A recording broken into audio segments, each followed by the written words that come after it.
High, কি অবস্থা সবার? অনেক দিন পর কথা হচ্ছে আবারও। বাইরে ঝড় হচ্ছে, যে কোনো মুহূর্তে কারেন্ট চলে যেতে পারে। তো আমি তাড়াতাড়ি শেষ করার চেষ্টা করব।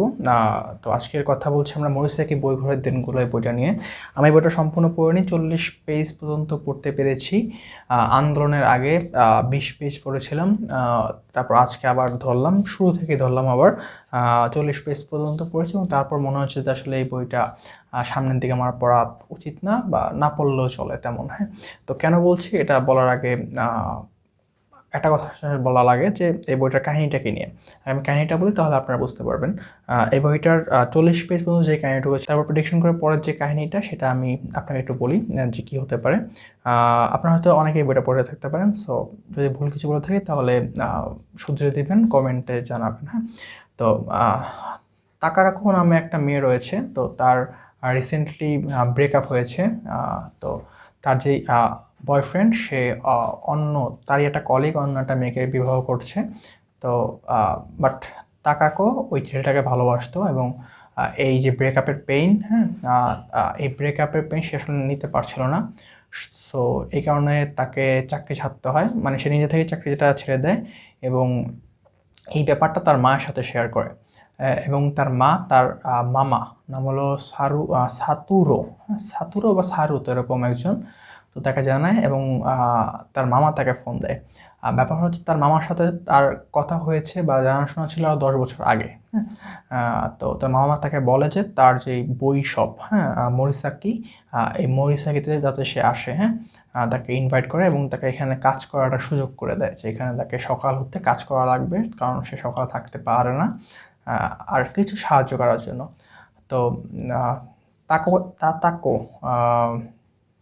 তাতাকো না তাকোকো, যাই হোক, ওভাবে যে যেহেতু এখন আমার হাতে কোনো কাজও নেই, এবং সারাদিন এরকম বসে থাকলে আসলে অ্যাপার্টমেন্ট ভাড়া সহকারে অন্য জিনিসপত্রের তো খরচ হয়ে যাবে। তো সে তার মামার কাছে যাওয়ার সিদ্ধান্ত নেয়, বাট সে তার মামাকে অতটা বেশি পছন্দ করতো না। তো তারপরেও যায়, সেখানে গিয়ে সে সারাদিন ঘুমায়। মামার প্রতি ততটা বেশি ইন্টারেস্ট ফিল দেখায় না, বা আশেপাশের জিনিসপত্র সে পছন্দ করে না, সে সারাদিনই ঘুমায়, এবং সকালবেলা বইয়ের দোকান খুলে বসে থাকে, ঝিমায়। হ্যাঁ, তো এবং তারপরে সে হঠাৎ একদিন একটা বই পড়ে, এবং তার মনে হয় যে হয়তো বইয়ের জগৎটা আরও বেশি ইন্টারেস্টিং। হ্যাঁ, এবং সে আস্তে আস্তে বাইরে যাওয়া শুরু করে। তো এরকম একটা কাহিনী 40 পেজ বা 50 পেজের অ্যারাউন্ডে চলছিল। তো এখন কথা হলো যে আমি এর পরে কেন পড়িনি, বা তার থেকে বড় কথা যে এরপরে কী ঘটতে পারে। আমার কাছে মনে হচ্ছে যে এরপরে এই ধরনের কন্টেম্পোরারি বা সমকালীন বইয়ের যে জিনিসটা থাকে, সেটা হলো যে একটা ট্রান্সফরমেশন দেখায়, যে একজন গরিব ছিল, সে ধনী হয়ে যাচ্ছে। হ্যাঁ, একজন লাইফে প্রেম পায়নি, সে প্রেমিক হয়ে গেছে, বা একজন প্রেমিক ছিল না, সে প্রেম হয়ে গেছে। তো এরকম একটা মানে ট্রানজাকশন দেখায়। মানে প্রথমে যে ক্যারেক্টারগুলোকে দেখায় তাদের মধ্যে এক ধরনের চেঞ্জ নিয়ে আসে, এবং এটি আসলে এই ধরনের বইয়ের উপজীব্য হয়ে পড়ে। তো আমার কাছে মনে হচ্ছে যে এই মোরিসাকি বই ঘরের দিনগুলোতে এই ধরনের একটা কাহিনী ঘটবে। তাকাকো তার মামার পাস্টের কাহিনীগুলো জানবে, তার মামা কীভাবে তার নানা থেকে এই বইঘরটাকে, তার নানাই বইঘরের মালিক ছিল, এবং পরবর্তীতে তার মামা এটার হাল ধরে। বাট এত লস দিয়েও সে কীভাবে জিনিসটাকে চালাচ্ছে। প্লাস আমার কাছে মনে হচ্ছে যে তাকাকোর আগের যেই বয়ফ্রেন্ড, সে হয়তো ফিরে আসতে পারে। আরও মনে হয়েছে যে এইখানে সে শুধুমাত্র বইঘর না, আশেপাশের বইঘরগুলোর একটা কাহিনী জানতে পারে। ওই বইঘরে আসা যে বৃদ্ধ কাস্টমারগুলো রয়েছে, তাদের জীবন সম্পর্কে সে জানতে পারে, এবং সবথেকে বড় কথা, সে তার লাইফে এই যে বইয়ের একটা ইম্প্যাক্ট, এই জিনিসটাকে হয়তো লেখক এই বইয়ের মধ্যে ফুটিয়ে তোলার চেষ্টা করেছে। এই এই ধরনের কাহিনী আমার কাছে ঘটতে পারে বলে মনে হয়েছে। যদি এর বাইরে কিছু ঘটে, তাহলে যদি কেউ বইটা পড়ে থাকেন আমাকে একটু জানাবেন। লাস্ট দিকে কী ঘটেছে বা কী ঘটতে পারে, এই জিনিসটা আমাকে একটু জানাবেন যদি কেউ পড়ে থাকেন। আর এটার রূপান্তর করেছে হলো সালমান হক। সালমান হক ভাই, এটা আমি কিনেছিলাম হলো 21শে বই মেলায় 2024-এ। ভাইয়ের এখানে সাইন মানে অটোগ্রাফ প্লাস সঙ্গে লিখেছে সে প্রিয় দীপরাজ, মহাকাল ফিরিয়ে নিক সর্বসন্নতা। ধন্যবাদ ভাই। উনি অসাধারণ অনুবাদ করেন। ওনার আগের যে বইগুলো রয়েছে বাতিঘরের থ্রিলার বই, ওগুলো অসাধারণ। মানে তখন আসলে বলার কোনো কিছুই নেই। হ্যাঁ, বিশেষ করে কিয়োগো হিগাশিনোর যেসব বইগুলা, হ্যাঁ, ওগুলো আপনারা পড়তে পারেন, খুব ভালো। তো এখন আমার কাছে কেন মনে হচ্ছে যে আমার কাছে কিন্তু আরও অনেক বই রয়েছে এবং বর্তমানে আমি দেখতে পাচ্ছি যে সব বই আমার সব কিছু পড়তে ইচ্ছা করছে না। এটার এরকম কারণ হতে পারে যে আমি যখন এই বইগুলো কিনেছিলাম তখন যেই চিন্তা করে কিনেছিলাম সেইটার সাথে এখন হয়তো আমার মিল নেই। কেন মিল নেই আমি সেটা জানি না। প্লাস আরেকটা মনে হতে পারে যে অনেক বেশি বই জমা হয়ে গিয়েছে এবং আমি দেখা যায় যে প্রত্যেক বই থেকে অল্প অল্প করে পড়ছি, পড়ে রেখে দিচ্ছে। তো কোনো বই সম্পূর্ণটা পড়তে পারছি না। হয়তো কোনো একটা ইন্টারেস্টিং বই হলে তখন আমি মনে করি যে পুরোটা পড়ছি। এটা ফিকশন বা নন ফিকশনের ক্ষেত্রে ভ্যারি করে না।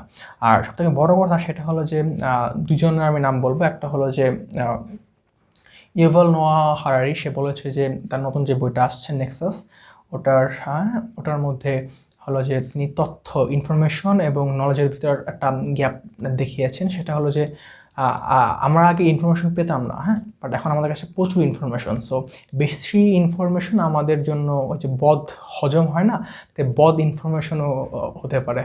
তো আমাদেরকে ইনফরমেশন থেকে নলেজের দিকে একটু ফোকাস দেওয়া লাগবে, কারণ বেশি ইনফরমেশন থাকলে যে আপনি জ্ঞানী তেমন না। অনেক অনেক বই পড়তে পারে, বাট তার মধ্যে জ্ঞানের যে অন্ধত্ব সেটা দূর নাও হতে পারে। আর আরেকটা কথা হলো যে Naval Ravikant, the almanack of Naval Ravikant বই সে বলেছিল যে আমি আমার লাইফে সেরা 100 অথবা 200 বইয়ের কথা বলেছে যে আমি এগুলোকে বারবার পড়তে চাই। সেরা 100 বা 200 বই বারবার পড়ার মধ্যেও আমার মনে হয় যে খুব ভালো একটা ডিসিশন হতে পারে। সব বই পড়ার দরকারও নেই, সব বই। আর আপনি যদি কোনো বই কিনেন তাকে যে শেষ করতে হবে তেমন কোনো আসলে নেই। যদি আপনার বইটা ভালো না লাগে আপনি এটাকে ত্যাগ করতে পারেন। একটা ভালো বই ত্যাগ করে আর একটা ভালো বই ধরা খুবই ভালো ডিসিশন। তো এটাই। এখন রাত্র 3টা বা 4টার মতো বাজে। আমি আমার এই কদিন ভিডিও বানাতে পারিনি, তার কারণ হলো যে আমার পরীক্ষা, প্লাস হলো যে এখন আমার পরীক্ষা চলে, পরীক্ষা প্লাস কিছু অন্য ধরনের কাজ, এর কারণে, ব্যক্তিগত কাজের কারণে। তো আশা করি সামনের দিকে নিয়মিত ভিডিও বানানোর চেষ্টা করব। সবাই ভালো থাকবেন, টাটা, শুভরাত্রি। আমি মাত্র জানতে পারলাম যে মারিসাকি বইঘরের দিনগুলোর একটা মুভি রয়েছে। এটার নাম হলো মোরিসাকি সোতেন নো হোবি। সম্পূর্ণ জাপানিজ ভাষা। আমি মুভিটা অলরেডি ডাউনলোড করে নিয়েছি। অনেক আগের মুভি, 2010 সালের মুভি। সো যারা এই বইটা পড়তে চাচ্ছেন, আমার ধারণা যে মুভি দেখলেও হয়ে যাবে, যদি মুভিতে অনেক কিছু হয়তো বেশি তুলে অথবা কম তুলে।